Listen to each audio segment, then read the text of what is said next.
All right, let's just jump right into this explainer, because today we are looking at something literally mind-bending. We're going to see how a 17th century Spanish playwright basically predicted modern Silicon Valley's absolute obsession with simulated realities.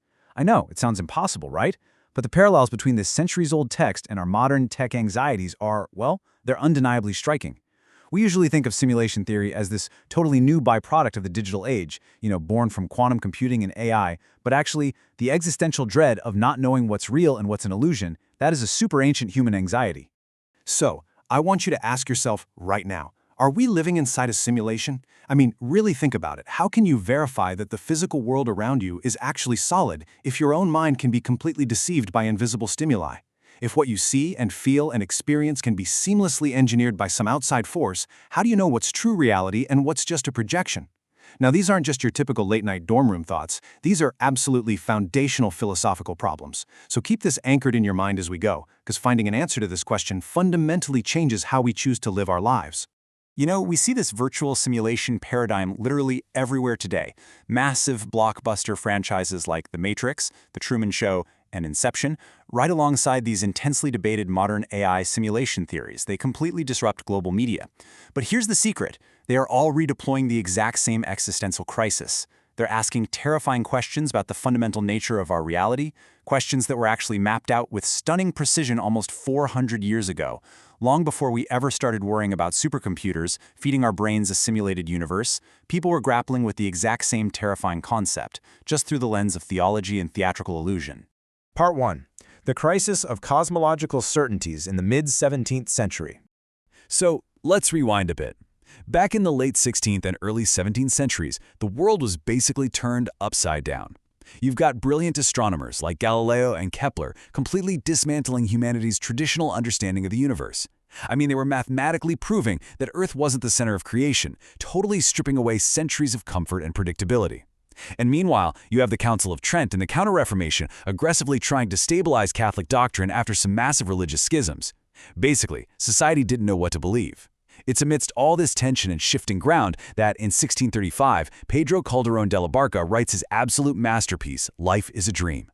The rapid acceleration of experimental science was dismantling old certainties, making objective reality feel volatile, shifting, and inherently deceptive to the everyday person. Now, all of this massive uncertainty popularized an absolutely incredible philosophical concept known as theatrum mundi, or the world as theater. Think of it like this. All civic architecture and worldly titles, whether you're a powerful king, a wealthy executive, or a low-income worker, are merely temporary roles assigned on a grand cosmic stage.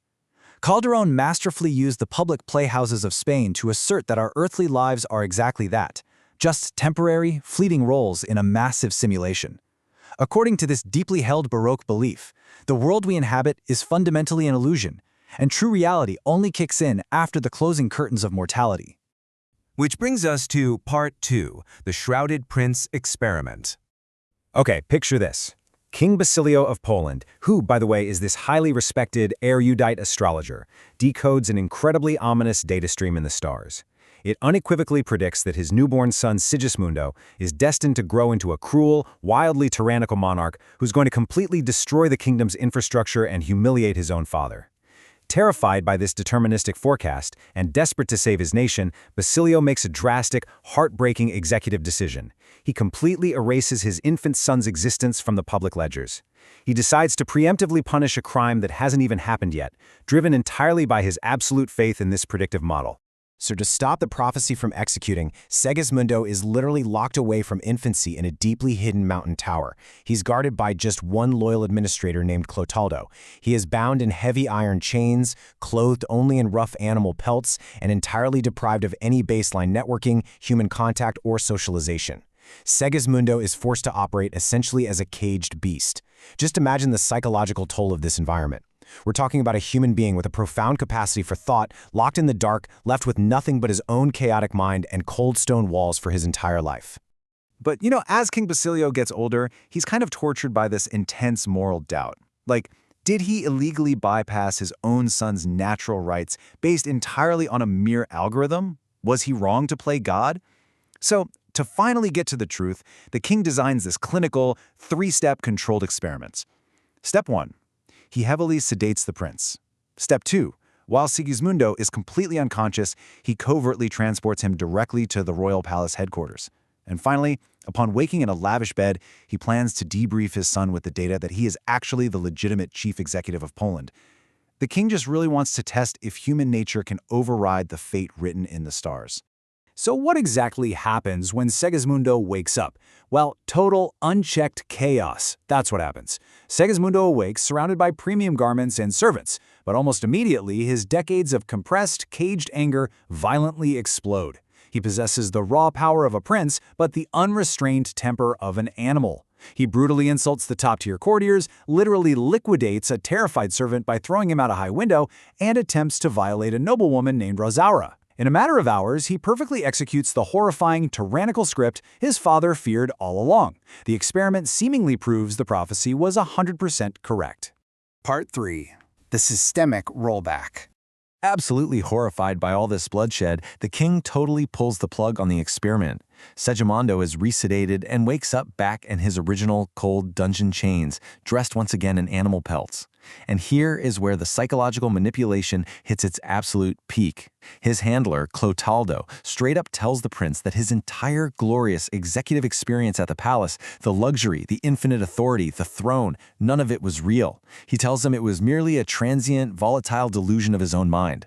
This deliberate gaslighting plunges Segismundo into an acute, devastating crisis about the fundamental nature of his reality.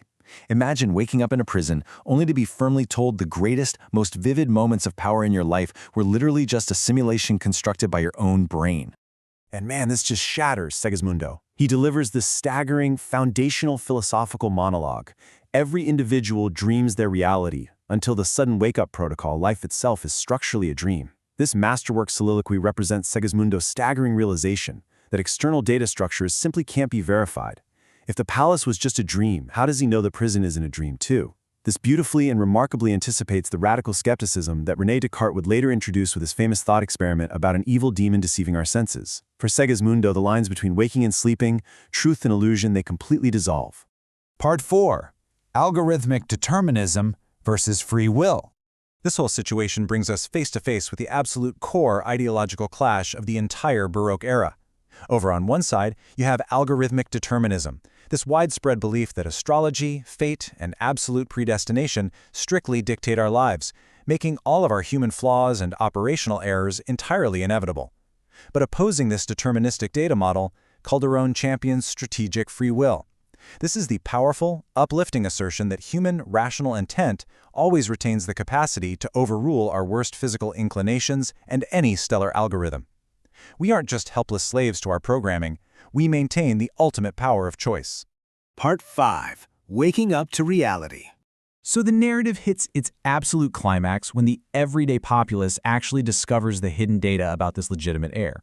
Outraged, they unchain Segismundo and launch a massive civic insurgency. Segismundo assumes command of a highly agile rebel army, marches on the palace, and utterly neutralizes the king's forces. Finally, King Basilio kneels in the dirt before his son, fully expecting to be executed just as the stars predicted. But here, Segismundo makes a profound, history-altering choice. Completely transformed by the terrifying realization that earthly assets evaporate exactly like a dream, he masterfully conquers his own predatory algorithm. Using reason, virtue, and strategic free will, he chooses mercy. He pardons his father, breaking the cycle of tyranny for good. And this leads us to an ultimate, truly timeless maxim that echoes so powerfully even today. Executing good deeds never loses its internal value, even within a simulation. Segismundo realizes that it literally doesn't matter if he's currently awake or asleep.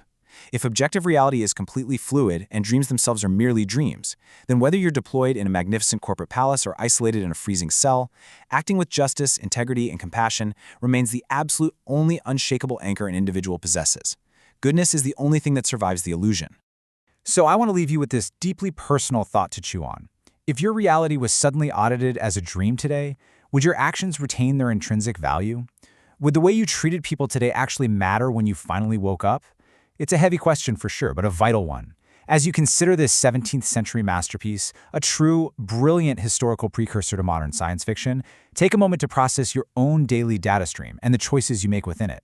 Thanks so much for joining me on this explainer. Until next time, stay curious and keep questioning what's real.